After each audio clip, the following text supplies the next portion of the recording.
Hello anybody, I am alpacapatrol, and this is AlpaQ&A. Now, admittedly, it's a bit late. I know. Firstly, I think I missed one of them because I was away in Florida. Like, one of the weeks that it should have been AlpaQ&A, and then I missed another one because I'm just an idiot, basically. So, but I do have a new episode of AlpaQ&A. It had declining, viewership of people liking it, I think. So hopefully, maybe more people are going to be more into it this time. I'm not saying that that's why I missed it. I'm not, because I didn't. But, that is important to note. Anyway, we might as well just jump into the comments. Actually, I have quite a few questions here today. The questions have not deteriorated in quantity, it seems, over time, which I would have expected that they would. By the way, look, I'm recording this in OBS now, so I could switch between different things. Like, look at this. Like, butts. Look at that. Also, I can do this one. Like, I could change the order to, like, move up. Boom! Oh, yeah! And I guess I'll just move down. What's scene 2? Oh, that one. Okay, interesting. Anyway, that's not what I want. AlpaQ&A! There we go. Now, Pancake Wookie asks, this is our first question. It actually is a 3-part question. The first question, what is your favorite color? I don't know, really. When I was a little kid, I'd probably have said red, because, the Red Ranger was red, and I was, big on Power Rangers, but, I don't know, man. I feel like I don't get sentimentally attached to color. Just doesn't really happen for me. But I mean, red, I guess. I guess red. I like green sometimes. I like blue sometimes. Really, I like all the colors. To be honest with you, like if I'm coloring things, I tend to try to make them very colorful. Anyway, whatever. That's so basically I have no answer there. What is my name? Arthur, King of the Britons. And what is the airspeed velocity of a swallow? I'm not sure because are you asking for African or European swallow? Because honestly, that's really important. To answer the question fully. Second question, Pula Foster asks, have you heard about the new Amnesia Machine for Pigs? And have you thought of a Let's Play on it? Because that would be awesome. Request from Sweden. Well, I'm from New York. Hi, how you doing? Pula Foster, maybe? I don't know. I actually, coincidentally, I just finished installing Amnesia Machine for Pigs. However, there is still an embargo, I think, for... An embargo? Is that what it's called? Wait a second. This is like an NDA thing, except it's not really an agreement. Whatever. I'm just not allowed to make videos of it yet. Basically, I can do like a little I think I'm allowed to do a checkout, but I'm not allowed to do like a Let's Play yet. So anyway, yeah, that's it's a possibility. I don't know. I don't know if people would really be very interested in it. Maybe they would. Maybe they wouldn't. I don't really know. I mean, I'm kind of excited to play it though. I played only a little bit of the original Amnesia.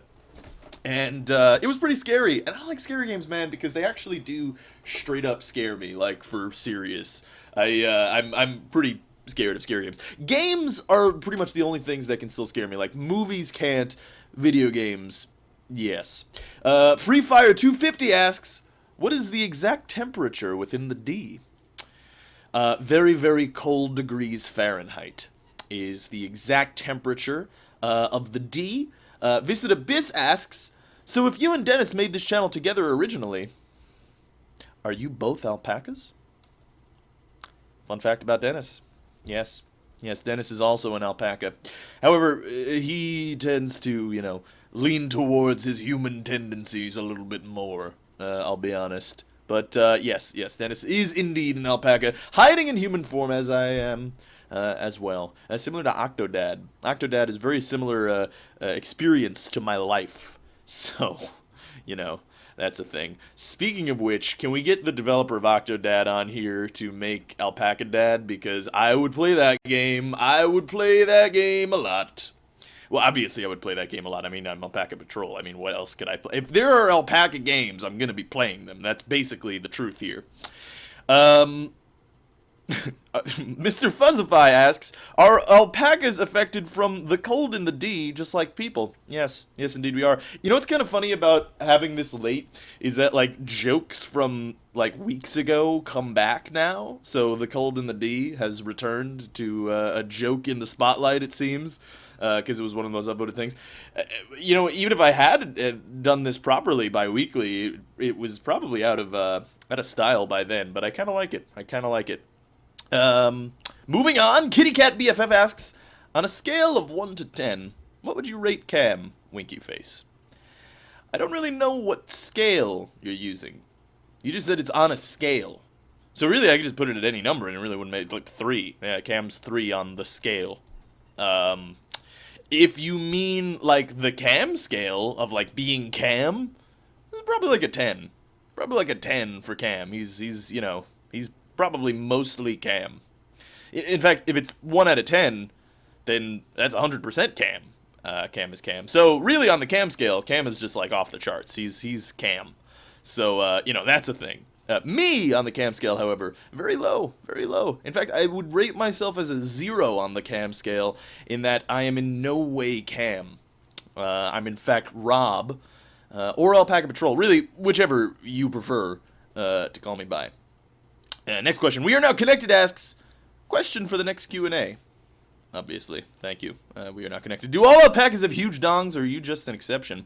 Well, you know, that's an important question. Really, a question rooted in the physiology of alpacas and really the culture of alpacan society. Yes, I am a bit of an exception. I have a massive penis, but alpacas all do as well. It's just, you know, mine's especially long. I mean, some could say the size of a newborn alpaca is, you'd have to, like, link, like, 4 of them together, and then that would be, like, half the size of my dong. So, yeah, pretty big, I gotta say. But, so, I guess in a way I'm an exception, but, you know, we're all pretty well endowed, let's be honest here. Alpacas out there. Number 3. Well, I was gonna say number 3. It's just because it says 3 weeks ago. Anyway, Conjula3 asks, have you ever considered changing your sexual orientation now or in the past? I think semantically that sentence is not constructed in a fitting way, in that I don't think you consciously, like, just change your sexual, like today I'm gonna be gay, I'm just gonna be into dicks today. I don't know. I don't think that is the case. Whether or not I have, like, I don't know, had like a sexual experience outside of my sexual orientation, no. And I've never really been into that, you know, beyond my own somewhat traditional, I guess, you know, orientation. I don't know. No, not really. But, you know, a lot of people do. I know I have a lot of friends who did, actually. One of my best friends was bisexual in high school. And I think he's since become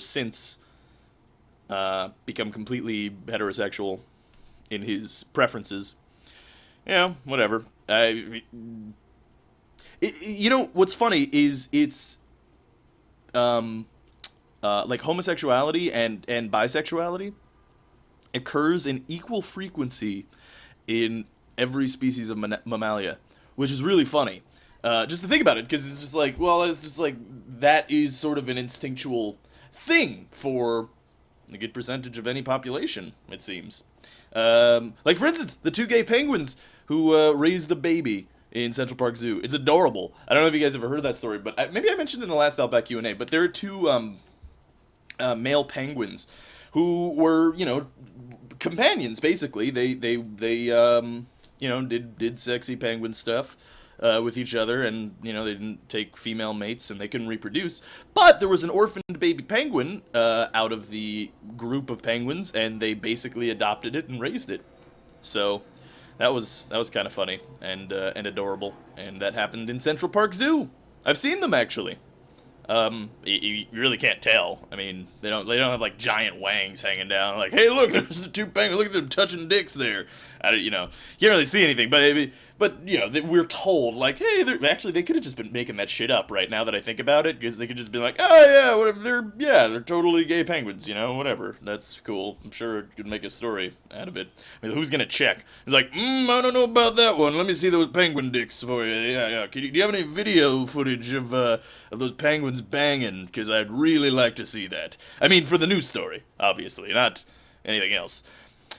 Anyway, I guess we're moving on to the next question. Cyberdino asks, you mentioned that you got in contact with Northernlion and Husky Starcraft when you started doing YouTube. What is the best way to approach a Northern YouTuber, and how did you get in contact with them? I'm sorry, by the way, when I make fun of like how the words are constructed, but it's really, I feel good. I feel good doing it. It makes me feel better. I'm not making fun of you, but I could say there are loads of ways to contact YouTubers, through Reddit, through their comments, through well, to a lesser degree, YouTube personal messages. A lot of people don't check those. I don't check them because it's they YouTube consistently, every update makes the YouTube inbox more and more difficult to use. So at a time I did, but I mostly don't anymore. Email is a possibility, but that one's not really. It's a little bit frowned upon, because usually their emails are reserved for you know, business transactions of a sort. So you know, that's what I use my email for, anyway. So that one's a little bit, but the best way, and the way that I did it, was Twitter. Twitter is the best way, like 100%.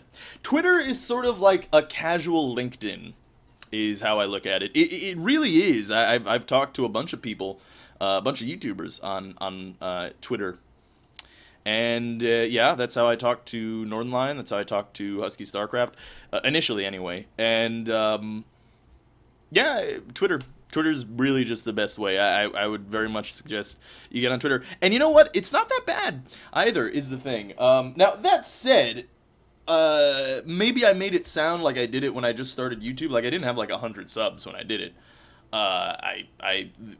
Talking to bigger YouTubers often involves some modicum of success, really. I mean, so that is also a factor, of course. You got to make it so far on your own. And really, for the most part, you make it like 80% on your own, most YouTubers, anyway. But that extra layer of like collaborative projects and even just interaction really does not only help, but is cool, because, you know, they're generally cool people, especially if it's people that you look up to. Or aspire to be like. So, you know, that's cool. But yes, Twitter's the best way. I mean, I can already know like a bunch of people on Twitter that, you know, respond to my tweets at times, and or like if they're YouTubers that I haven't heard of, if they're responding to my tweet in some way, make a joke or something, then I look and like, oh, look, here's a YouTube channel. Let's see what that looks like. Interesting. Bookmarked. I will keep an eye on that YouTuber and see if he gets popular. So, I don't know, that kind of thing. That's me, but I don't know if everybody else is the same way. And again, I think it varies from YouTuber to YouTuber. I mean, if one YouTuber doesn't use Twitter that much, I mean, Husky and Northernlion both use Twitter extensively, so that's a thing. I don't know. There are a lot of YouTubers, I'm sure, that don't use Twitter very much. I don't know if, like, for instance, PewDiePie, I don't know if he uses Twitter that much. I would imagine he doesn't, but I don't know. I don't know if I follow him. I should, probably. But, yeah. So, you know, that's a thing. And, you know, don't bother them on Skype or email, really, just because it comes off a little bit creepy. It's kind of like walking on eggshells when you're talking to bigger YouTubers, for me personally, anyway, where it's like, I don't want to come off like an overly attached girlfriend, really, but, hey, how you doing? How was your day? you know what I mean? Anyway. Victor Pozniak asks, Rob, in your opinion, what are some of the things that differ between a psychopath and a sociopath? Well, that you ask, they're actually defined. Like, I don't think it's a subjective thing. I'm pretty sure that there's just, like, let me see, let me Google psychopath. Okay, psychopathy and sociopathy, or sociopathy. I have no idea how that's supposed to be said, but oh, interesting. I guess they fall under the same category. Classification, sociopathy, same disorder, role-forming element, blah, blah, blah, psychosis. Yeah, well, I don't really know. I'm not too terribly educated on that subject, the differences between psychopathy and sociopathy. I mean, it's a personality trait disorder, so in a way they're similar, but the way that I use it anyway in a colloquial sense is that a psychopath is perhaps has hallucinations, whereas a sociopath has delusions. That's a difference actually between like a type A and type B schizophrenia, as well as like the difference between delusions and hallucinations, because I can hallucinate that I am on the throne with the crown and and there's a bunch of royal subjects in front of me, or I could have a delusion that I'm the king of the world. You know what I mean? There's a difference. So I don't know. I would assume that that's a little bit of a difference, but I honestly don't really know. I'm not terribly informed on that particular subject. I was under the impression that there's just a set of sort of requirements, almost bullet points of like what makes you a sociopath. Do you like hurting? Yeah, like I guess like if you like hurting animals, you're probably a psychopath. If you like watching people, you have a shitty life, then you're probably a sociopath. And probably not so much a psychopath. A psychopath would probably kill them. I don't know. I guess this is just open to my subjective view or like idea of what it is, which I don't think is the case. So definitely don't take anything that I said for that last answer with any degree of certainty. Anyway, the next question is Cameron Steele asks, what's your favorite film? Also favorite genre of film. Favorite film is tough, man. I can't really say because like I've been to film school. I like to say that just because it sort of implies that I like films. Not that film school really taught me much about film, to be totally honest with you. But favorite film, I could tell you my favorite directors. I really like David Fincher. David Fincher is one of my favorite directors. Aronofsky's really good. Maybe look at even and that's just modern directors. Old directors, I actually really like P.T. Anderson. He's coming out with a new movie soon, isn't he? I'm pretty sure. I don't know what it is, but Kubrick, Kurosawa, Sergio Leone, they're really good. I really just like, if you guys have ever watched me play Dota, I think you'd have an idea of my tastes in movies, in video games, in music, in television. I like everything. So, like, for instance, Cam or Dennis, right? They have 150 plus, I think Cam has like 200 games on Spirit Breaker alone. 200 games, okay, on one hero. I can't do that. I don't like that. Like 80% of their games are played on like 3 or 4 heroes. Me, my most played hero is Lifestealer, and like 10 of those games were Dennis playing at my house.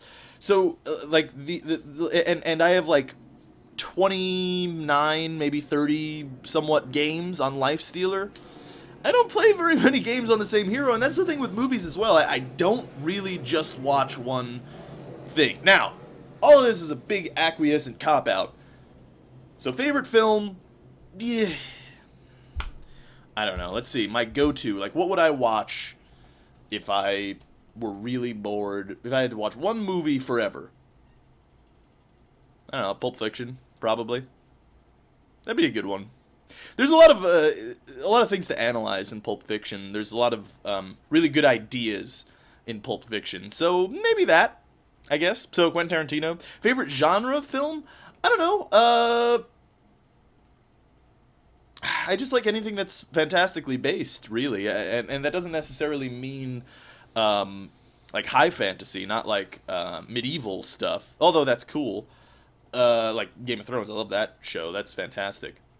But really, anything character-driven. Actually, I'll say that.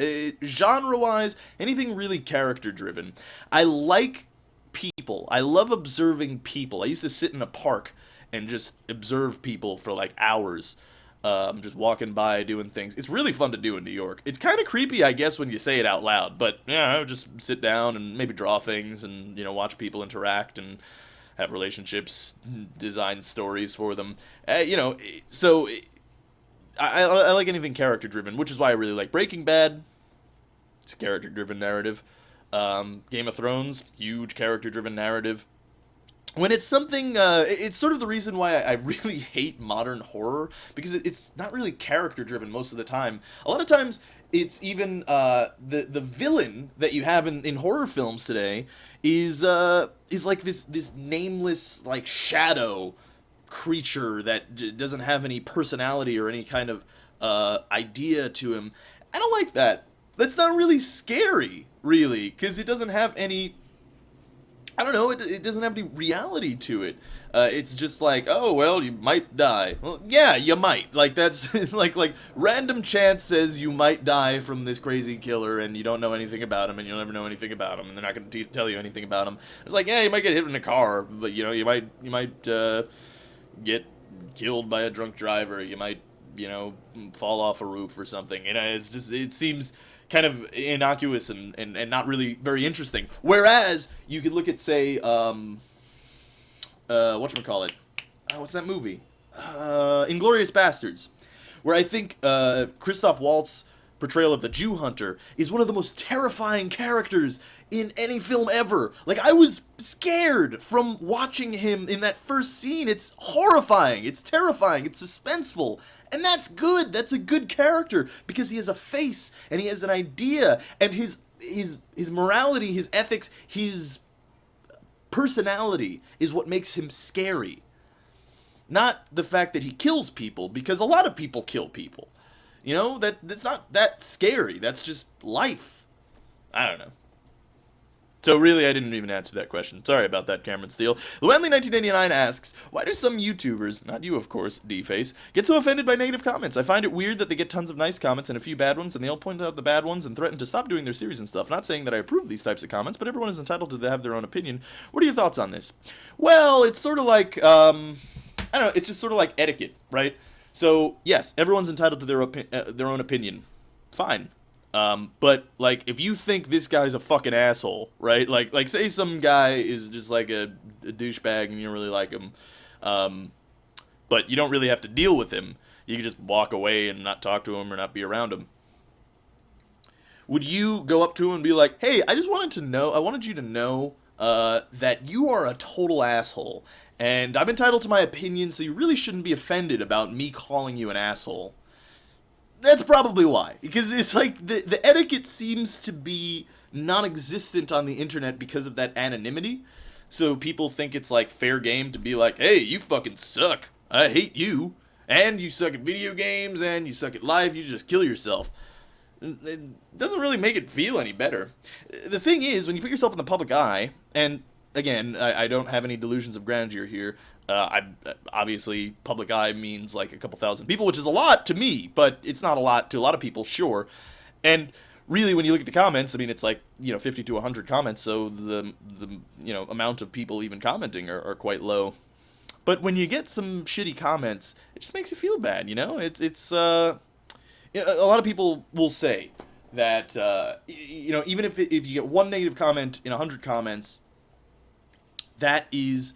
or like, one with like a couple negative comments in like 100 comments, that's a minority of people because there's thousands of people watching. Like, yeah, okay, that's fine, but when you're looking at the group of comments, that's a pretty high percentage actually, especially if you're getting like 40 comments and like 10 of them are negative. That's a good percentage of the comments that are just like, hey, you suck, bro, you should stop doing this. It makes you kind of feel shitty, and it makes you kind of not want to do it anymore, because, we do this for fun, right? I mean, we do this to entertain. And if we're not only not entertaining, but also making people angry or making people, treat you like shit. Like, if your boss came up to you and was like, hey, you're a fucking pussy and I hate you and you're really bad at your job, would you take that? Because I wouldn't. And that's why a lot of people respond and defend themselves. And admittedly, there are some problems with that. There are some serious problems with that because... and this is something that I need to work on myself when I get a shitty comment, is I just need to not respond. Because the thing is, what happens when you respond and you have 2,000 people watching is you respond to some guy's shitty comment, and all of a sudden, the internet hate train is all commenting on him, being like, yeah, fuck you, you suck, all this stuff. And it's like, all the things that he made me feel, I've just made him feel, and that really didn't solve anything, and it makes me look petty anyway.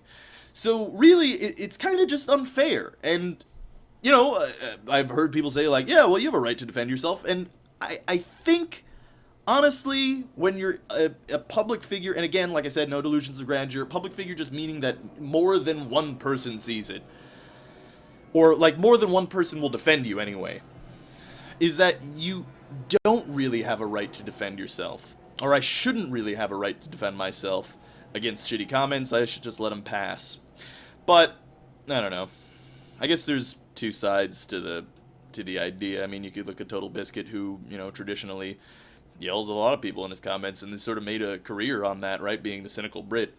But you can look at, like, Northern Lions comments, and they're all just a bunch of really shitty comments. People just, like, lambasting him and just being a bunch of douchebags. And you know what happens is he doesn't respond to comments anymore. He barely looks at them. You know why? Because they just make you feel bad. Like, why would I subject myself to my own humiliation or torture? Which is why I've tried to, you know, keep the comment section regulated in such a way. But it's hard to do.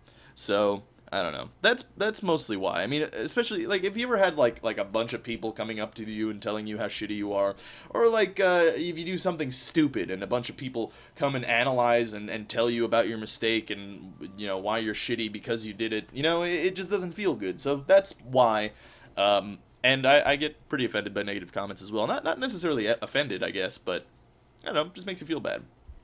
Anyway, Always Sunny 101 asks, what's your favorite subreddit? I like a couple subreddits. Firstly, I've been really into r/cringe lately. That one's been pretty good to me. There's been some good stuff there, I'll say that. I also like r/idiots fighting things. That's one of my faves. That's one of my fave subreddits.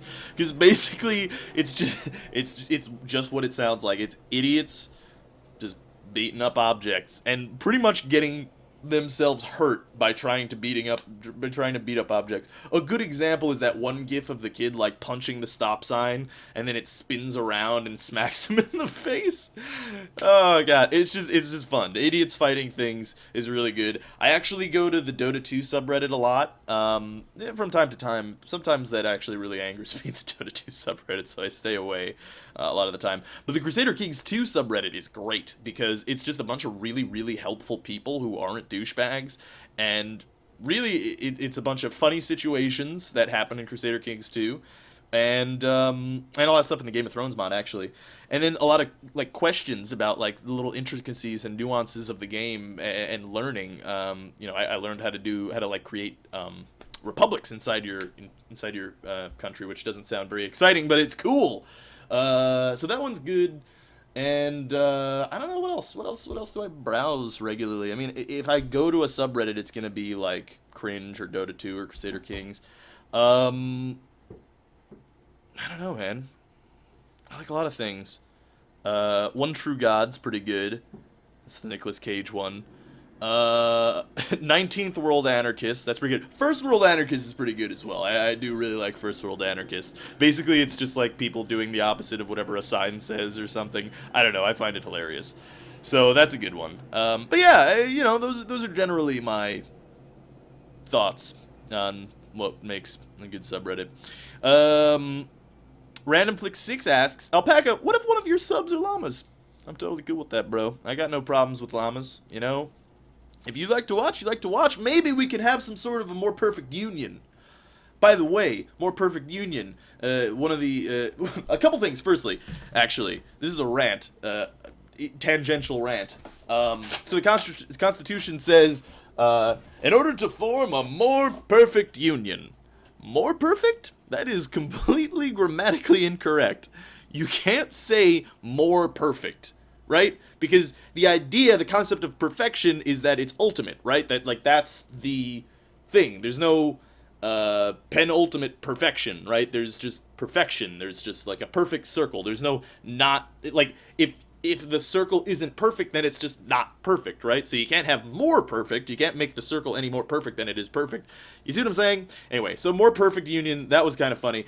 Another thing that's actually pretty funny is, you know the famous, I think it's Eisenhower?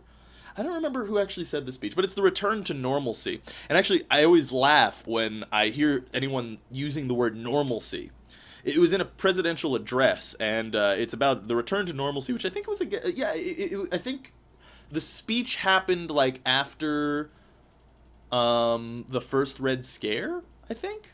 I don't know, but I'm not really sure. But anyway, the return to normalcy speech, the president was like, we have to talk about a return to normalcy. Thing is, normalcy is not a fucking word. Normality is a word, but normalcy, he just made that shit up on the spot. And whenever I hear people say normalcy, it's always kind of funny, because it's like, oh, that was just coined by one president making a semantic error. Or not semantic error, but I mean, whatever. And that's just been absorbed into the vernacular of society, which is just really funny to me, just that words can be created in that way.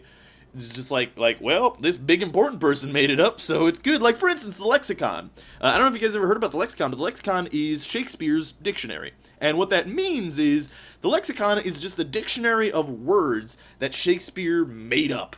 So, in the time that he was writing, the English language was still pretty new, newish anyway. It was being formed into what it is today, anyway. And, he just made up a bunch of words. He just made up a whole bunch of words, and that's what the lexicon is. And we use them all today, and it's just because, an important person made them up. So, that's the thing. That's like procedurally. Procedurally isn't technically a word if you go, by the definition, but the thing is, or like if you try to look it up, but it is basically a word, because you just add on a suffix to a noun. Right? Is procedural a noun? No, it's not. Anyway, but you add on a suffix, boom, new word, and it'll just be added into the dictionary eventually. So, I don't know. I find that kind of funny. WWE Impact fan asks, are alpacas good at having sex? We are amazing at it, actually, ladies. Dat Grown Man on the Moon asks, Dank Souls LP? Dank Souls 2 LP, I'll tell you that for sure. When that game comes out, when Gam comes out of the closet, because she has been in the closet for years. No, when Dark Souls 2 comes out, I will definitely do an LP of that. But I feel like Dark Souls is so tired already, like everyone has done it and seen the whole game. I don't even know if people really want to see it, so probably not. Buddies with Knives asks, which Buddies with Knives, if you're watching this, I don't know if you are, I know that you're away for 2 weeks.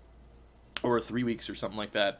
You're not allowed to, or you're not able to anyway, view videos. So hopefully you get to see this. Maybe you'll see this weeks later. Anyway, Buddies with Knives asks the final question, and there are two. Is it true that most YouTubers enjoy to record either naked or with very few clothes on, simply for the ease of speech? Yeah. I mean, like, I don't record wearing pants. Like, I'm in my underwear right now. Boxer briefs, by the way, because boxer briefs, way better than briefs or boxers. It's like the best of both worlds. Whoever came up with boxer briefs, my god, that was maybe the greatest invention known to mankind, because, hot damn, the thing about boxers is they're so loose and free and open, and it's like, I don't like them.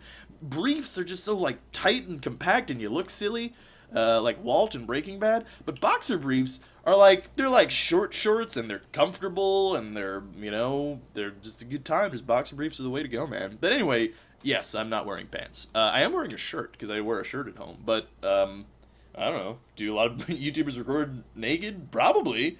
I mean, I'm not gonna, like, get all dolled up and play a video game, which is also why I don't necessarily like the old webcam thing, because then you kind of gotta get dolled up, if you're gonna record. And sometimes I don't like getting dolled up when I record. Sometimes I, like, roll out of bed and it's like, fuck it, I'm not gonna go brush my teeth right now. I'm just gonna go record a video. So, I feel honored that I don't... Honored? I feel good, at least, that I don't have to get dolled up for a webcam. Good is one of those words that you just replace that you just, put in place of knowing a better word for the situation. It's a shitty word. Anyway, second question. What are the 3 countries you would like to visit in the world and why? Gastronomy, history/culture, babes, food, nourishment, etc. It's tough, man. I always wanted to go to a Scandinavian country, so I still want to do that. I think that'd be cool. Any of the Scandinavian countries. They're really pretty, and they have a really nice society, socially. So, that. Probably England. England would be really cool. I've never been to England. I know a lot of English people. They seem like a cool group of people, and there's a lot of history there. I do know a good amount of English history, so that would be pretty cool. I'd like to go to England, or I suppose the UK, really, not just England itself, because I know that's all befuddled and messed up. So that'd be a good one. Morocco, I always wanted to go to. That is just like a really cool part of the world, in that it's sort of Islamic and also Spanish architecture, and really old yet not. So that would be awesome. Italy, Rome. I heard that's actually not that cool, but Rome would be a pretty cool place to visit, just because we're still the influences of Rome are still among us today, like thousands of years later. It's insanity how intense that society was, or how influential that society was, man. It's insane. I would like to go to Asia as well, like Japan or something. That'd be kind of cool. I'd be just interested to see what the society is like culturally, what's different. I've been naming Western countries, but Eastern countries would be cool too, just because, the type of society is somewhat entirely different. I know people are people, but the culture is a different one. So I'd be really interested to see that as well. I'd have to assume that it's going to be generally the same thing, though. But yeah, I don't know. I'd like to visit a whole lot of places. I'd like to travel a lot, except I want a teleporter. That's the one thing. I really don't like flying on planes. Not because I'm afraid of planes, like I'm a little bit afraid when I get on a plane, but not really. It's more that, speaking of which, by the way, War Thunder is on Steam now. But yeah, I don't know. It's not that I am afraid of planes. It's just that they're really, really irritating, man. You gotta sit in one place for so long. It's such butts, man. So I don't know. A lot of places. I see you mentioned babes in the question. Brazil, I hear, has very attractive women. Also, so does Sweden. So that's another thing. I don't know. Anyway. Yeah, that's the last question of AlpaQ&A 4? I think this is 4. So yeah. I've been doing this for at least 2 months now. That's pretty cool, to think about. Which is probably more than 2 months now, actually. But anyway, yeah, hopefully you guys enjoyed it. Thanks for watching. Post your comments or your questions down below, and I will do the most upvoted ones and the ones that I like. So really, if your question doesn't get upvoted, that doesn't necessarily mean I'm not going to answer it. I just, pick out a bunch of questions that I like, and then I respond to them. So, really, this should be a bi-weekly series, so you should expect this one 2 weeks from now, the next AlpaQ&A. Hopefully you guys enjoyed this one. I had a good time. I thought it was a pretty good one. I think we covered some good topics here today. And yes, I am considering a webcam in the future. Yes, I know, I said that I was gonna get all dolled up. Or I don't like getting all dolled up for a webcam. But for AlpaQ&A, it might be nice. I don't know. So that might be a possibility. I know that people kind of would be pumped for that. Or just video game footage. I don't know. I'm not really sure. I don't know what would really be best. But anyway, yeah. Hope you guys enjoyed it. Thanks for watching. Again, post your questions down below, and I will do the most upvoted ones and the ones that I like. So feel free to post away any questions that you may have. And this is going to be the end of this episode. So, this is AlpacaPatrol signing out. Peace, fools.